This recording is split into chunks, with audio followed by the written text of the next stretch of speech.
32 años de vida. Y cuando tenía aproximadamente entre 9 y 10 años, conocí por primera vez una historia fascinante, tan fascinante que parecía fantasiosa. Pero la verdad es que era una historia real.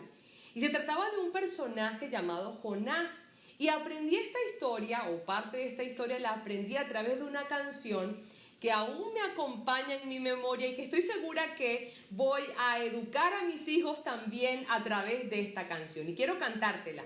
Dice más o menos así.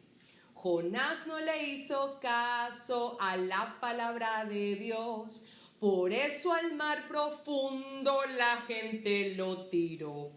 Y vino un pez muy grande y cataplum se lo tragó, porque no le hizo caso a la palabra de Dios.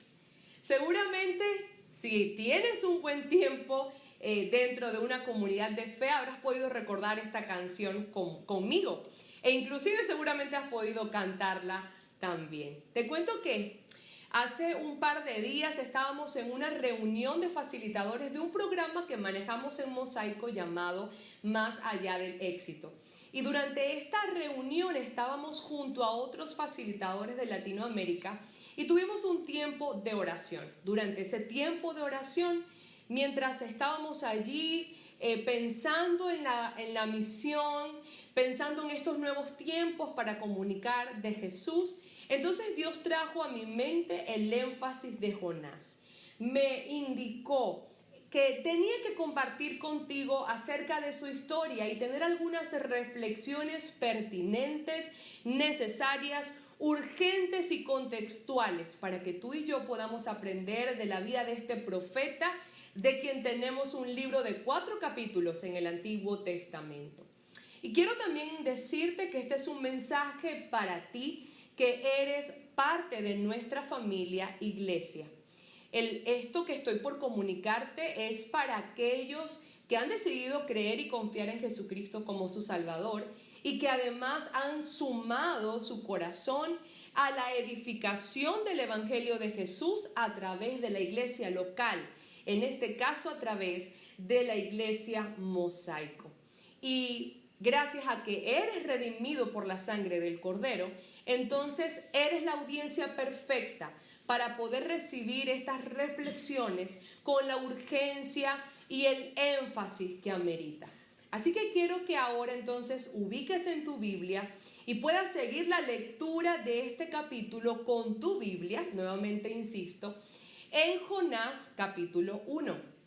También quiero decirte que si tú realmente quieres ser un oidor y un hacedor de la palabra de Dios, entonces tomes tiempo para que mientras estamos conversando tú puedas anotar aquellas ideas, aquellos pensamientos, aquellas acciones que tú sabes que Dios te está diciendo a ti en lo particular, que van a ser como una flecha que Dios va a lanzar a tu mente y a tu corazón. Así que ubica allí pues tu libreta o tu dispositivo para que tomes nota. Comencemos a leer entonces en el libro de Jonás capítulo 1. Dice así: El Señor envió este mensaje a Jonás, hijo de Amitai. Ve a la gran ciudad de Nínive y anúnciale que la voy a destruir porque su maldad ha quedado completamente evidente ante mí. Pero Jonás no quiso. Al contrario, quiso huir de la presencia del Señor. Por eso fue hacia la costa al puerto de Jope. Allí encontró un barco que iba hacia Tarsis. Pagó su pasaje y subió al barco para irse bien lejos de la presencia del Señor. El barco navegaba normalmente cuando de repente el Señor envió un fuerte viento sobre el mar, haciendo que una gran tormenta amenazara con hacer naufragar el barco. Temerosos de perder la vida, los desesperados marineros gritaban pidiendo ayuda a sus dioses y arrojaban la carga al mar para que la nave quedara más liviana. Mientras tanto, Jonás dormía profundamente en el fondo del barco. El capitán bajó a buscarlo y cuando lo encontró le gritó: ¿qué haces aquí dormido? No es tiempo de dormir. Levántate y clama a tu Dios. Quizás tenga misericordia de nosotros y nos salve. Entonces los marineros decidieron echar suertes para descubrir quién era el culpable de que les estuviera pasando esa desgracia. Y la mala suerte señaló a Jonás. ¿Qué hiciste para que nos viniera este mal? ¿Quién eres? ¿En qué trabajas? ¿De qué nacionalidad eres? ¿De qué país vienes?, le preguntaron. Soy hebreo, soy devoto del Señor, el Dios del cielo, quien hizo el mar y la tierra, y lo que está sucediendo es por mi culpa, pues trato de huir de la presencia de Dios, les respondió. Los hombres se asustaron mucho cuando oyeron esto y le preguntaron, ¿por qué lo hiciste? Dinos, ¿qué debemos hacer contigo para detener esta tormenta? Porque el mar se embravecía más y más. Arrójenme al mar, les dijo, y el mar se aquietará nuevamente, porque yo sé que esta tormenta ha venido por mi culpa. Los marineros trataron de hacer volver la nave a tierra, remando arduamente, pero fue imposible. El mar estaba demasiado embravecido y no lo podían vencer. Entonces clamaron al Señor, el Dios de Jonás. Señor, no nos hagas morir por el pecado de este hombre y no nos hagas responsables de su muerte, porque no ha sido culpa nuestra lo ocurrido. Tú enviaste esta tempestad en su contra porque tú tienes buenas razones para ello. Enseguida tomaron a Jonás y lo arrojaron por la borda al mar enfurecido. Y la tempestad se calmó de inmediato. Aquellos hombres sintieron gran temor del Señor, le ofrecieron sacrificios y prometieron siempre rendirle homenaje. El Señor había planeado que un gran pez se tragara a Jonás, y Jonás estuvo dentro del pez durante 3 días y 3 noches. Esto que acabamos de narrar o de leer juntos es el capítulo 1 del libro de Jonás. Quiero animarte a que durante la semana tú puedas leer los siguientes 3 capítulos. Es un libro bastante corto, pero muy interesante de poder reflexionar. Quizás leemos una vida corta de Jonás, pero fue bien profunda y bien determinante para lo que Dios quiere hablarnos el día de hoy. Así que comenzando esta conversación con ustedes, mi familia, quiero compartirles una primera premisa y es esta. Todo cristiano es un enviado. Todo cristiano tiene una asignación dada por Dios. Y esa asignación incluye proclamar la verdad a un mundo en oscuridad y llamarles al arrepentimiento y la fe y hacer de esas personas discípulos de Jesucristo. Los cristianos no están llamados a constituir un cerrado círculo de personas que se admiran mutuamente y que no piensan sino en sí mismas. Por el contrario, cada cristiano debe estar profundamente preocupado por sus semejantes. Y parte de su vocación cristiana es servir a estos en todo cuanto esté a su alcance. No todo cristiano ha sido llamado a ser pastor o misionero, pero la intención de Dios es que todo cristiano sea un testigo de Jesucristo. Y si llevas un tiempo en Mosaico, ya tú habrás experimentado algún espacio de proximidad, un grupo conexión o quizás habrás vivido la experiencia de un grupo de apoyo. Seguro que recuerdas la primera vez que estuviste en nuestras conversaciones Mosaico o Mosaico Talks, como también le decimos. Todos esos son ambientes en donde tú puedes invitar a tus amigos de forma intencional a que experimenten una cita con Jesucristo. Y sea que lo puedas ver o no, quiero decirte que aunque tú tengas un día de haber entregado tu vida a Jesucristo, tú puedes y debes compartir lo que sabes, lo que has vivido, lo poco o mucho que entiendas acerca de Jesús con otra persona. Realmente cuando nosotros decidimos confiar en Jesucristo, también además de recibir la salvación y el perdón por nuestros pecados que el Señor nos da por su gracia y a través de la fe, Él también nos da una comisión. Él también nos da un deber, una obligación a la que estamos llamados. No estamos invitados, no es opcional, es algo a lo que estamos llamados por ser ahora hijos de Dios, y esto es la gran comisión.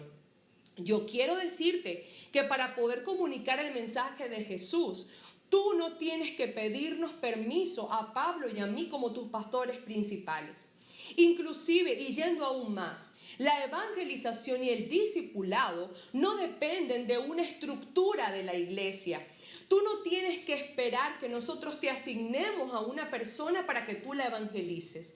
Tú no tienes que esperar a que nosotros te asignemos a alguna persona para que tú la acompañes en su crecimiento espiritual. Realmente en el ADN de un verdadero discípulo de Jesús está el ADN misional, está la gran comisión, está este sentido del deber y del llamado al que fuimos invitados, convocados, asignados por el Señor. Así que no tenemos excusa que valga. Y sabes, esta asignación que Dios le dio a Jonás, Dios dio poco margen de incertidumbre. Jonás sabía exactamente lo que Dios quería que hiciera y en dónde llevaría a cabo esta misión. Y sucede lo mismo con nosotros. Dios dejó claridad absoluta de la asignación a la que fuimos convocados. Y si tú realmente hiciste a Jesús el Señor y no tan solo el Salvador de tu vida, entonces sabrás que ahora vivimos para hacer su voluntad. Hemos abrazado la vida de Cristo y nos deberíamos de interesar por cumplir su deseo. Quiero decirte, mi querido, que tú y yo no hemos sido salvos para tener comodidad en nuestra vida, para formar lindas familias intocables y perfectas. No hemos sido llamados a tener simplemente o únicamente trabajos exitosos y acumular riquezas, acumular buenos carros, acumular cuentas en moneda extranjera. Realmente, nuestros trabajos, familias, matrimonios, recursos, habilidades, talentos y bienes, todo eso debe servir a la causa de Cristo. Deben ser vías de potenciación y no de limitación de la misión máxima que tenemos en la vida como cristianos, que es ser y hacer discípulos de Jesús. Lo segundo que quiero compartirte es que si tú no estás cumpliendo la misión, estás huyendo de ella. Es una premisa dura, pero es así. Si no estás participando activamente de acercar a otras personas hacia Dios, si tú no estás abriendo ambientes, si tú no estás creando espacios para que el mensaje de Jesús, el mensaje del Evangelio sea comunicado a toda criatura en tu área de influencia, entonces tú estás en contraposición a la gran comisión a la que tú has sido convocado e instruido, y estás en desobediencia al Señor que tú dices amar, conocer y servir. Hubo un predicador muy famoso que se llamaba Charles Spurgeon, y él dijo lo siguiente en reflexión a este capítulo 1 de Jonás. Dice: disculpas por la desobediencia son simples refugios de mentiras. Si haces algo erróneo de la mejor manera que se pueda hacer, no lo hace correcto. Si vas en contra de la voluntad de Dios, aunque lo hagas de la manera más decente y quizás más devota, esto sin embargo es pecaminoso y puede llevarte a que estés bajo condenación. Y una de las formas en la que nosotros quizás vamos a querer librarnos de este llamado a la gran comisión es como que mitigando o eliminando la tensión, escondiéndonos en Cristo y olvidándonos del mundo, o comprometiéndonos con el mundo y olvidando a Cristo. Sin embargo, ninguna de estas cosas es genuinamente una solución cristiana. El cristiano equilibrado que hace de las Escrituras su guía tratará de vivir igualmente y a la vez en Cristo y en el mundo. No puede evadir ninguna de las dos realidades. Esta es la vida del discipulado a la cual nos llama Jesucristo. Él murió y resucitó para que nosotros pudiéramos llevar una vida nueva. Nos da su espíritu para que podamos vivir como cristianos en el mundo y nos llama a seguirle, a entregarnos a su servicio completamente y sin reservas. Y como una tercera reflexión y última, quiero comunicarte que nuestro mundo sufrirá las consecuencias de la indiferencia y el letargo de los enviados. Qué escena tan curiosa y tan trágica esta en la que se relata en este primer capítulo de Jonás, donde todos los marineros eran hombres religiosos, devotos en sus oraciones hacia sus dioses. Pero sus dioses en realidad no eran nada y no podían hacer nada. Sin embargo, había un hombre a bordo de ese barco, quien tenía una relación con el Dios verdadero, conocía su palabra y le adoraba, y aún así dormía. Jonás durmió en un lugar donde esperaba que nadie le viese y le molestara. A los cristianos durmientes les gusta esconderse. Jonás durmió en un lugar donde él no podía ayudar con la obra que necesitaba ser hecha. Los cristianos aletargados se mantienen alejados de la obra del Señor. Jonás durmió cuando había una reunión de oración en la cubierta. A los cristianos que duermen no les agradan las reuniones de oración. Y quiero preguntarte, ¿estuviste en nuestro último ayuno congregacional digital?